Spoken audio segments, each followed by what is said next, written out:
Mr. Bezmenov was born in 1939 in a suburb of Moscow.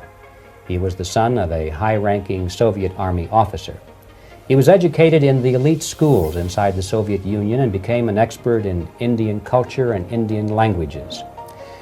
He had an outstanding career with Novosti, which was and still is, I should say, the press arm or the press agency of the Soviet Union. It turns out that this is also a front for the KGB. He escaped to the West in 1970 after becoming totally disgusted with the Soviet system, and he did this at great risk to his life. He certainly is one of the world's outstanding experts on the subject of Soviet propaganda and disinformation and active measures. Well, you spoke several times before about ideological subversion. That is a phrase that I'm afraid some Americans don't fully understand. When the Soviets use the phrase ideological subversion, what do they mean by it? Ideological subversion is the slow process which we call either ideological subversion or active measures, активные мероприятия in the language of the KGB, or psychological warfare. What it basically means is to change the perception of reality of every American to such an extent that despite of the abundance of information, no one is able to come to sensible conclusions in the interests of defending themselves, their families, their community, and their country. It's a great brainwashing process which goes very slow, and it's divided in four basic stages. The first one being demoralization. It takes from 15 to 20 years to demoralize a nation. Why that many years? Because this is the minimum number of years which requires to educate one generation of students in the country of your enemy, exposed to the ideology of the enemy. In other words, Marxism-Leninism ideology is being pumped into the soft heads of at least 3 generations of American students without being challenged or counterbalanced by the basic values of Americanism, American patriotism. The demoralization process in the United States is basically completed already. For the last 25 years.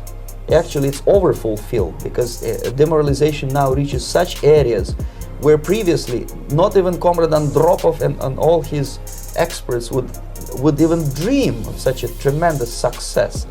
Most of it is done by Americans to Americans, thanks to lack of moral standards. As I mentioned before, exposure to true information does not matter anymore. A person who was demoralized is unable to assess true information. The facts tell nothing to him. Even if I shower him with information, with authentic proof, with documents, with pictures, even if I take him by force to the Soviet Union and show him concentration camp, he will refuse to believe it until he is going to receive a kick in his fat bottom. When a military boot crashes his balls, then he will understand, but not before that. That's the tragic of the situation of demoralization. The next stage is destabilization. This time, subverter does not care about your ideas and the patterns of your consumption. Whether you eat junk food and get fat and flabby, doesn't matter anymore. This time, and it takes only from 2 to 5 years to destabilize a nation. What matters is essentials: economy, foreign relations, defense systems. And you can see it quite clearly that in some areas, in such sensitive areas as defense and economy, the influence of Marxist-Leninist ideas in the United States is absolutely fantastic. I could never believe it 14 years ago when I landed in this part of the world that the process will go that fast. The next stage, of course, is crisis. It may take only up to 6 weeks to bring a country to the verge of crisis. You can see it in Central America now. And after crisis, with a violent change of power, structure, and economy, you have so-called the period of normalization. It may last indefinitely. Normalization is a cynical expression borrowed from Soviet propaganda. When the Soviet tanks moved into Czechoslovakia in '68, Comrade Brezhnev said, "Now the situation in brotherly Czechoslovakia is normalized."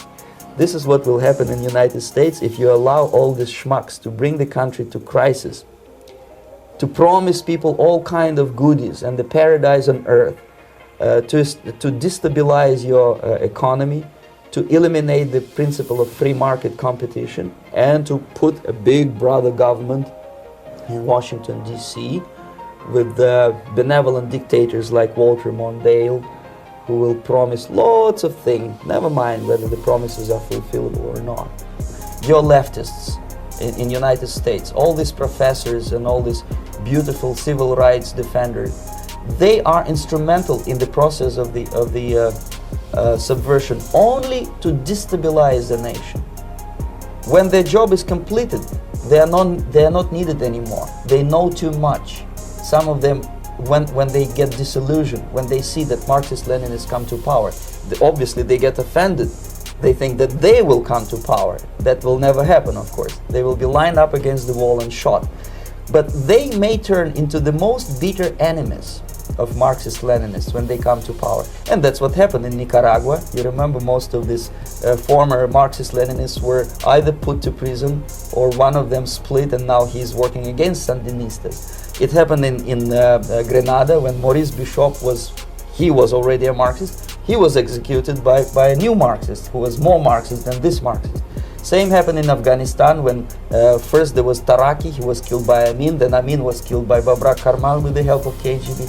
Same happened in Bangladesh when Mujibur Rahman, very pro-Soviet leftist, was assassinated by his own Marxist-Leninist military comrades.